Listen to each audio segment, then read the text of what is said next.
Mis padres planearon robarme la herencia que me dejó mi abuela para dársela a mi hermano dorado. Apliqué mi venganza nuclear contra ellos y los dejé en la ruina. Durante 15 años fui el hijo invisible de mi familia. Mi nombre es Marco, tengo 32 años, y durante toda mi vida mi hermano menor Sebastián fue el centro del universo familiar.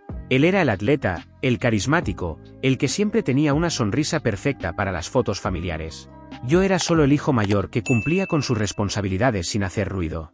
Mis padres nunca lo admitirían abiertamente, pero el favoritismo era tan obvio que hasta los vecinos lo notaban. Cuando Sebastián sacaba una B en la escuela, mis padres celebraban su esfuerzo. Cuando yo traía puras A, apenas recibía un asentimiento. Cuando él decidió abandonar la universidad en segundo año para encontrarse a sí mismo, mis padres financiaron un viaje de un año por Europa. Cuando yo me gradué con honores en ingeniería, ni siquiera asistieron a mi ceremonia porque coincidía con un torneo de fútbol amateur de Sebastián. Aprendí a vivir con eso. Me enfoqué en mi carrera, construí mi vida, y mantuve la distancia emocional necesaria para no lastimarme más. Visitaba en ocasiones especiales, llamaba cada 2 semanas, cumplía con el papel de hijo responsable. Mientras tanto, Sebastián vivía en la casa familiar a sus 28 años, sin trabajo estable, con mis padres pagando todos sus gastos y celebrando cada pequeño logro como si hubiera descubierto la cura del cáncer. Hace 2 años, mi empresa me ofreció una posición en Europa con un salario que triplicaba lo que ganaba. Era la oportunidad de mi vida, el tipo de logro que confirmaba todo el esfuerzo que había invertido. Llamé a mis padres para contarles, con genuina ilusión de compartir una buena noticia. Pero mi madre me interrumpió a mitad de la explicación para decirme que Sebastián había conseguido un trabajo de medio tiempo en un gimnasio y que estaban muy orgullosos de él. Mi padre, por su parte, ni siquiera se puso al teléfono. Me quedé escuchando el silencio al otro lado de la línea, sintiendo cómo esa emoción inicial se desvanecía. En ese instante comprendí que, sin importar cuánto avanzara, para ellos mi éxito siempre sería algo secundario. Acepté el trabajo y me fui sin despedirme en persona. Durante el tiempo que estuve en el extranjero, las llamadas de mis padres se fueron reduciendo a simples peticiones de dinero. Primero necesitaban ayuda con la hipoteca porque Sebastián había chocado su auto y el seguro no cubría todo. Luego, dinero para las facturas médicas de mi padre, ya que habían gastado sus ahorros financiando otro de los proyectos de negocio de Sebastián, que terminó hundiéndose en apenas 3 meses. Cada vez que enviaba dinero, la llamada de agradecimiento duraba menos de 2 minutos. A veces ni siquiera preguntaban cómo estaba o si me estaba adaptando. Era como si solo existiera cuando ellos necesitaban algo, y una vez obtenían lo que querían, yo volvía a desaparecer. Pero el momento que cambió todo llegó hace 6 meses. Mi abuela materna, la única persona en mi familia que siempre me trató con el mismo cariño que a Sebastián, falleció. Tomé el primer vuelo disponible y llegué destrozado al funeral. Mi abuela y yo teníamos una conexión especial, era la única que celebraba mis logros sin compararlos con los de mi hermano, la que me llamaba solo para saber cómo estaba, no para pedirme algo. Su pérdida me dolió de una manera que no supe poner en palabras. Durante el funeral, escuché a mi madre hablando con unas tías en voz baja, sin saber que yo estaba cerca. Una de ellas le preguntó cómo podía verse tan tranquila considerando que acababa de perder a su madre. La respuesta de mi mamá me heló la sangre. Bueno, al menos ahora Sebastián podrá tener la casa. Mamá la dejó a nombre de Marco en el testamento, pero él vive tan lejos que estoy segura de que podremos convencerlo de firmarla a nombre de su hermano. Sebastián la necesita más. Me quedé paralizado. Mi abuela me había dejado su casa, una propiedad hermosa en el centro de la ciudad que valía fácilmente $500,000. Y mi madre ya estaba planeando cómo arrebatármela para dársela a Sebastián. No dije nada. Dejé que pensaran que no había escuchado. Asistí al funeral, abracé a mi madre cuando lloró, estreché la mano de mi padre, incluso le di una palmada en el hombro a Sebastián. Actué como el hijo comprensivo de siempre. Esa noche, en el hotel, algo cambió dentro de mí. No fue un estallido de ira, sino algo más frío, más claro. Por primera vez en mi vida, vi a mi familia por lo que realmente era, un grupo de personas que me veían como un recurso, no como un hijo o un hermano. Y si eso era lo que yo era para ellos, entonces era hora de que dejara de actuar como familia. Sentí como algo dentro de mí se cerraba para siempre, como si al fin hubiera comprendido el papel que me habían obligado a interpretar toda mi vida. En ese silencio, descubrí una nueva versión de mí mismo, una que ya no buscaba aprobación, sino venganza. Los meses siguientes los dediqué a planear. No buscaba una rabieta ni una confrontación teatral, quería la destrucción sistemática y absoluta. Investigué cada detalle, documenté pruebas, reuní registros y testigos, armé un expediente pensado para aniquilar su versión y dejarlos sin defensa. Cuando tuve todo listo, empecé a ejecutar mi plan con fría determinación. Primero, contraté a un abogado especializado en bienes raíces y testamentos. Le expliqué la situación y él me ayudó a asegurar legalmente la propiedad de la casa de mi abuela. Pusimos cláusulas que impedían cualquier reclamación de otros miembros de la familia. La casa quedó completamente bajo mi nombre, sin posibilidad de disputas. Luego contraté a un investigador privado. No fue barato, pero valió cada centavo. Le pedí que investigara las finanzas de mis padres y de Sebastián. Quería saber exactamente dónde estaba parado antes de hacer mi siguiente movimiento. Lo que descubrió fue peor de lo que imaginaba. Mis padres no solo habían gastado sus ahorros en Sebastián, sino que habían sacado una segunda hipoteca sobre su casa para financiar sus fracasos. Estaban endeudados hasta el cuello. Las facturas médicas de mi padre eran reales, pero solo representaban el 20% de lo que me habían pedido. El resto lo habían usado para pagar las deudas de Sebastián, quien aparentemente tenía 3 tarjetas de crédito al límite. Sebastián tampoco era el ángel que fingía ser. El investigador descubrió que había estado estafando a personas mayores de la comunidad con un esquema piramidal disfrazado de inversiones en pequeños negocios locales. Había al menos 6 víctimas que habían perdido ahorros de toda la vida. Armado con esta información, hice mi primer movimiento real. Llamé a mis padres y les dije que necesitaba hablar con ellos sobre la casa de la abuela. Parecían aliviados, probablemente pensando que iba a ceder y firmar la propiedad. Les dije que volvería el siguiente mes para discutir el tema en persona. 2 semanas antes de mi visita, comencé la segunda fase. Contacté a cada una de las víctimas de Sebastián. Les proporcioné evidencia anónima de su estafa y los números de teléfono de las autoridades apropiadas. También les di el contacto de un abogado que trabajaba pro bono en casos de fraude. En una semana, Sebastián tenía 3 demandas civiles y una investigación criminal en su contra. Luego filtré información a los medios locales sobre el esquema. No mencioné nombres al principio, solo describí el patrón de estafa dirigido a personas mayores en la comunidad. Los periodistas hicieron su trabajo, y en días el nombre de Sebastián estaba en todos los periódicos locales. Mientras eso explotaba, me ocupé de mis padres. Contraté a una empresa de auditoría forense para revisar todas las transferencias que les había hecho en los últimos 5 años. Tenía recibos, correos electrónicos, mensajes de texto, todo documentado. Calculé que les había dado aproximadamente $180,000 en esos años. Mi abogado me confirmó que técnicamente esos eran préstamos no reembolsados, especialmente porque en varios correos yo había escrito cosas como déjenme saber cuándo pueden devolverme esto o mientras tanto te presto esto para la emergencia. Nunca pensé en reclamar ese dinero, pero ahora tenía una base legal sólida para hacerlo. Llegó el día de mi visita. Aterricé un viernes por la tarde y fui directamente a la casa familiar. Sebastián no estaba con su abogado tratando de lidiar con las demandas. Perfecto. Mis padres me recibieron con abrazos incómodos. Noté inmediatamente la tensión en sus rostros.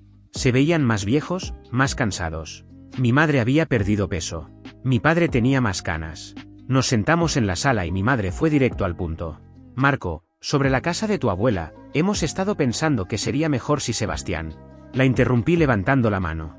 Antes de hablar de eso, necesito que discutamos otro tema. Saqué una carpeta de mi maletín y la puse sobre la mesa de centro. Dentro había documentos legales detallando cada transferencia de dinero que les había hecho, con fechas, montos, y el contexto de cada una.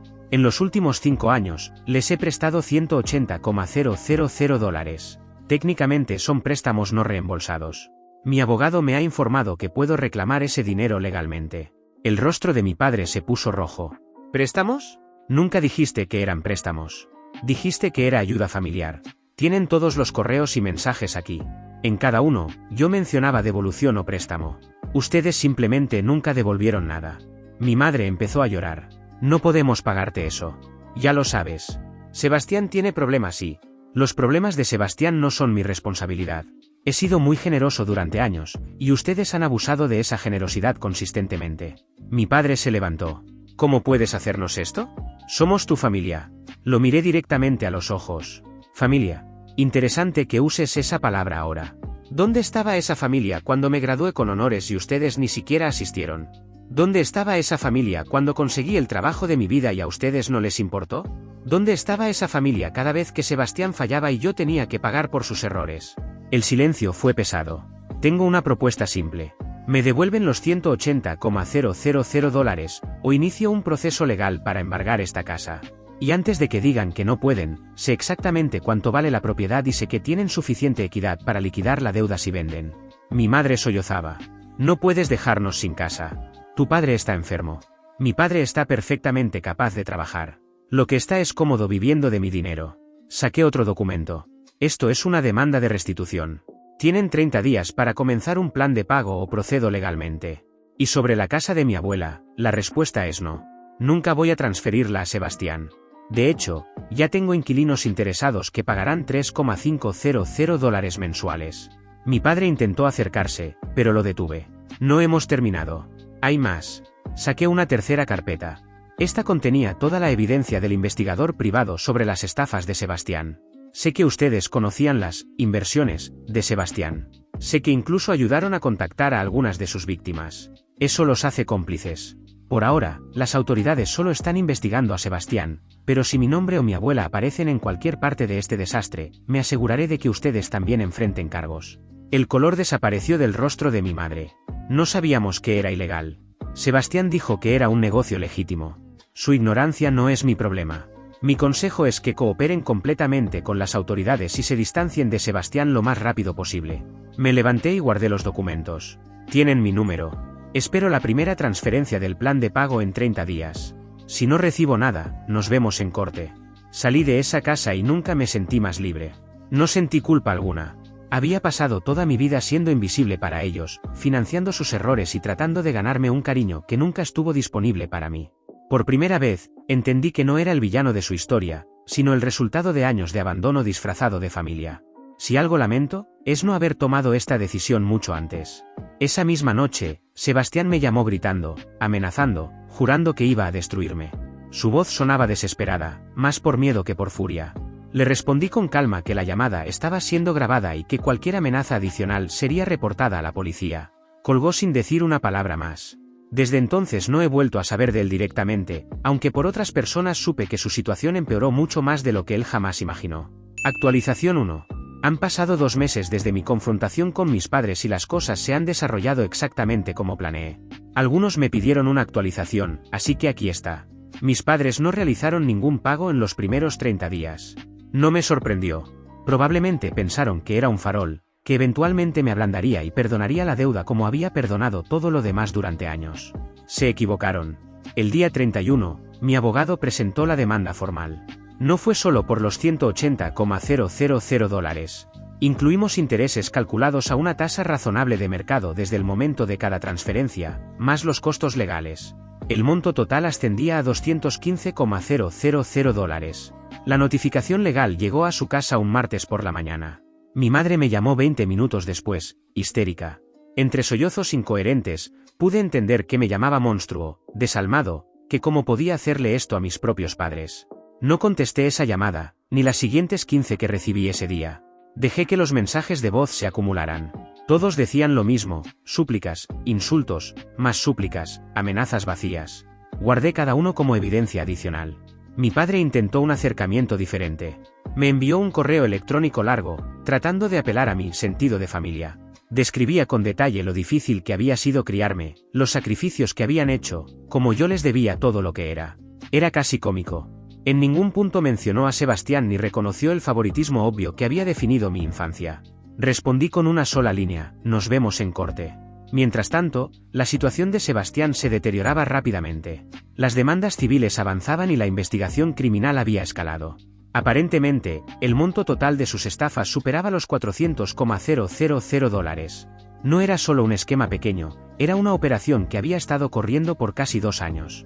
Lo que realmente aceleró su caída fue que una de sus víctimas era la hermana de un fiscal del distrito.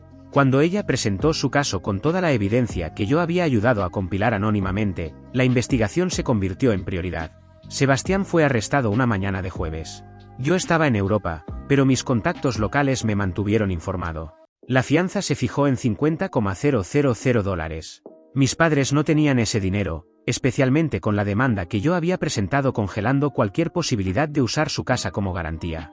Sebastián pasó 5 días en prisión antes de que mi tío paterno, el hermano menor de mi padre, pagara la fianza. Aparentemente, mi padre le había pedido el dinero sin explicar la situación completa. Cuando mi tío se enteró de todo el contexto, cortó contacto con mi padre inmediatamente y le exigió el dinero de vuelta. Eso desencadenó un efecto dominó en la familia extendida. Tíos, tías, primos, todos comenzaron a tomar lados. Mi padre asumió que todos apoyarían a la familia, pero se sorprendió cuando la mayoría se puso de mi lado o se mantuvo neutral. Mi tía Rosa, la hermana mayor de mi padre, me llamó para decirme que había notado el favoritismo durante años y que me apoyaba completamente. Otros familiares compartieron historias similares de cómo Sebastián había intentado estafarlos o pedirles dinero con excusas elaboradas. La audiencia preliminar de mi demanda fue un espectáculo. Mis padres llegaron con un abogado de oficio que claramente no estaba preparado. Mi abogado presentó toda la documentación, transferencias bancarias, correos electrónicos, mensajes de texto, todo perfectamente organizado y categorizado. El abogado de mis padres intentó argumentar que las transferencias eran regalos, no préstamos. Mi abogado simplemente proyectó en la pantalla decenas de mensajes donde yo específicamente usaba las palabras préstamo, devolver, reembolsar. El juez no estaba impresionado con la defensa. Lo más revelador vino cuando el abogado de mis padres trató de presentarme como un hijo cruel y desagradecido. Mi abogado contraargumentó presentando una cronología detallada de mi relación con mis padres, cada ocasión importante que ellos se perdieron, cada logro mío que ignoraron, cada vez que eligieron a Sebastián sobre mí. Incluso trajo testigos. Mi tía Rosa testificó. 2 antiguos vecinos testificaron. Un profesor de mi universidad testificó sobre cómo mis padres no asistieron a mi graduación. La evidencia era abrumadora. El juez ordenó una mediación obligatoria antes de proceder a juicio. Básicamente, nos dio 30 días más para llegar a un acuerdo fuera de corte. La sesión de mediación fue tan incómoda como esperaba. Estábamos en una sala de conferencias, mis padres y su abogado en un lado, yo y mi abogado en el otro, con el mediador en la cabecera. El mediador comenzó pidiendo a cada parte que explicara su posición. Mi abogado presentó los números, $215,000 incluyendo intereses y costos legales. También presentó la opción de un plan de pago estructurado si liquidar inmediatamente era imposible. Mi padre explotó. «Es ridículo. ¿Cómo esperas que paguemos eso? No tenemos ese dinero. ¿Vas a dejarnos en la calle?» Me mantuve callado, dejando que mi abogado manejara todo. «Su cliente tiene opciones», dijo mi abogado fríamente. «Pueden vender la casa, que según nuestras estimaciones tiene suficiente equidad para cubrir la deuda y dejarles aproximadamente $80,000 para reubicarse. O pueden aceptar un plan de pagos estructurado de 15 años. Mi madre se inclinó hacia adelante. «Marco, por favor. Sé que cometimos errores, pero somos tus padres. ¿Realmente vas a destruirnos por dinero?» Fue la primera vez que hablé directamente. «No es por el dinero.